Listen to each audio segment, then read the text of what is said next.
What's going to be with the war in Israel, the Iran nuclear threat, and President Trump's visit now to the Middle East? Take a look at this clip over here with Jonathan Concricus, the former IDF spokesperson, talking on the news about everything that's going on. There's a lot going on. Let's take a look at this clip together and then talk about it. But first, hit that subscribe button over there in the corner. We'd love to stay in touch. Check this out. Of course, retired lieutenant colonel and former spokesperson for the Israel Defense Forces. Welcome back, Jonathan. Anything you can add in terms of knowledge or analysis on this strike that supposedly happened in Khan Yunis today, going after Sinwar? Yes, hello, and thank you for having me on. What I understand is that the assessments in Israel are that the chances are pretty good that Mohammed Sinwar indeed was eliminated. I think judging by the amount of explosives and the continuity of Israeli strikes on that location, I think the chances of him surviving are pretty slim, but we never say never, and we'll have to wait for final confirmation from Palestinians and based on intel. If he was indeed taken out, then I think that could be a pretty important moment in the pretty important milestone in the war here. I wouldn't go so far as to say that this could be the end of the war, but I would say that it would weaken Hamas significantly and potentially deliver a significant blow to their ability to communicate, their command and control, and conduct operations. So it was a big deal when his brother was killed. I remember that. Probably talked to you about it at the time. Yep. You say you wouldn't go so far as to say this would mean the quote-unquote end of the war. Would it mean it's more likely that the war or the fighting would stop sooner? You know, I think that the war will end once Hamas is defeated and once they run out of option to operate militarily or to control the civilian population. I don't think that Hamas, the remaining leaders of Hamas, which there are few and far between, but anyhow, those who remain in power, I don't think that they will relinquish power because they know that what awaits them is a very dire fate at the hands of Palestinians who have been oppressed by them for many years, or at the hands of Israeli security forces. So they're between a rock and a hard place, and I don't think that they will concede defeat. And I don't think that we are really imminently there yet. Hamas still has a lot of fighters, lots of weapons, and they've stockpiled ammunition and food. And sadly, I think that what will be required will be a final significant Israeli military push against them, unless the Qataris, the Turks, the Egyptians tell them that your time is up and that enough with the war, hand over the hostages and surrender. Maybe then Hamas will listen. Any thoughts on the news President Trump made today and his remarks on Saudi Arabia? Kelly talked about some of it, whether it's the lifting for now of sanctions against Syria or his comments about Iran. You heard the warning a moment ago. Here's a little bit more of what the president had to say about Iran. Watch. If I can make a deal with Iran, I'll be very happy if we're going to make your region and the world a safer place. But if Iran's leadership rejects this olive branch and continues to attack their neighbors, then we will have no choice but to inflict massive maximum pressure. Iran will never have a nuclear weapon. But with that said, Iran can have a much brighter future. What's the Israeli perspective, Jonathan, on those comments?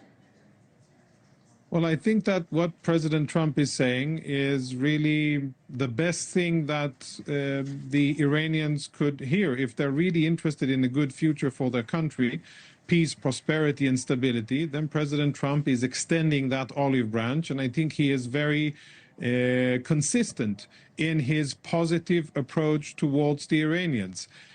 I hope that once, and I believe that it's a matter of time, once President Trump will be disappointed by the cunning Iranians, by their lying and by their deceitful and cunning behavior, he will also enact the threats that he has also been mentioning. And from an Israeli perspective, when we look at the Iranians and when we listen to what they're saying, they are very cunning, they're masterful negotiators, but they are not truthful. And in Israel, we are certain that the Iranian nuclear program is not peaceful, it is not benign, it is about creating a nuclear weapon, and that is something that Israel cannot live with. So let's hope that the Iranians take a deal and that there's a full dismantlement of their nuclear program, no enrichment in Iran. If that happens, then we could prevent things from happening. How do you feel about the president, and he's not far away now, of course, not stopping in Israel on his trip? So I think that what I read between the lines, this is probably something personal between the president and the Israeli prime minister. That's the sense I'm getting. It feels to me that there's strong communications, and the Israeli prime minister has visited several times since president came into power.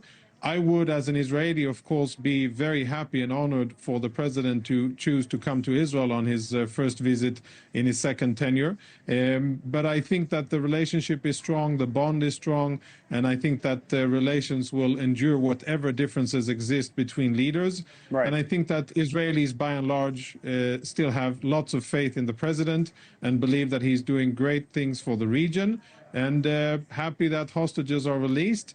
I would hope that there would be a little bit better coordination at the top levels, if only for the sake of appearance towards other allies or towards our enemies. Well, we knew, and to your point about hostages, the Don Alexander news here in the United States was received quite favorably, obviously, yesterday, and we talked about it a lot on the show at the time. When it was Biden and Netanyahu and they had issues, that seemed to, that caused some issues, right, in the execution of the war in Gaza. Don't you think that in the short term this is... This can't be a good thing if Trump and Netanyahu are having problems in terms of what happens in Gaza. I mean, it can't help, right? No, you're correct. And the appearances, the optics of the relationship between Washington and Jerusalem are very important for the stability of the region. They're important for Israel. I'd say maybe even crucial for Israel. And I think that they're important for the U.S. as well. Israel is a very loyal and steadfast ally of the United States of America, and it's also very appreciative of the support that it gets from the U.S. across the board. So I think that the picture, the visuals, they are important, and I think it's important that whatever personal differences may... Right. So the optics have looked a bit strange, and a lot of people have been kind of scratching their head as to why President Trump is going over to the Middle East and not making a stop over in Israel. I think time will tell in hindsight what this was all about. I am not of the belief that the United States or President Trump has completely abandoned Israel and they're on their own. I think time will tell how this actually, what the purpose of it was. Perhaps being that it's largely an appeal, it seems, to the Arab world for various things. Perhaps going to Israel, making a stop in Israel, or not making a stop in Israel, is more a symbolism that this trip is about correcting things in the Arab world or amongst the Arab nations. And if Israel was involved in that, there might be some reluctance. We don't really know the full picture, and I don't know that it's fair yet to say and make sorts of projections and speculations. As far as what he said about the war coming to an end, God willing, this step of killing Sinwar's brother, who is also a major, it plays a major part in the Hamas war and the Hamas leadership. Hopefully with his death, that will enable for peace to be made by Hamas surrendering. Hamas will realize that they really have nothing left in this, that they might as well just surrender and release all the hostages. Maybe Trump's overtures to the Qataris will be of assistance in that and tell Hamas to just surrender. I don't know. No one really knows. Jonathan Concricus doesn't know for sure. We're all kind of just watching to see what's going to be. The other fish that needs to be fried as well is Iran, and how Iran is going to react to all of this talk in the Middle East going on between folks that are not particularly friendly to it, both in the West and in the Arab world. And if Iran is going to be willing to make an agreement that completely dismantles their nuclear program, all the better for the world. And if not, like it was said, like President Trump said, maximum pressure is going to have to be applied. What that actually means in practice, time will tell. But there's just so much going on right now. We pray that everything come about in as peaceful and seamless a way as possible. And If you like this content overall, hit that subscribe button over there in the corner. We'd love to stay in touch. Take care.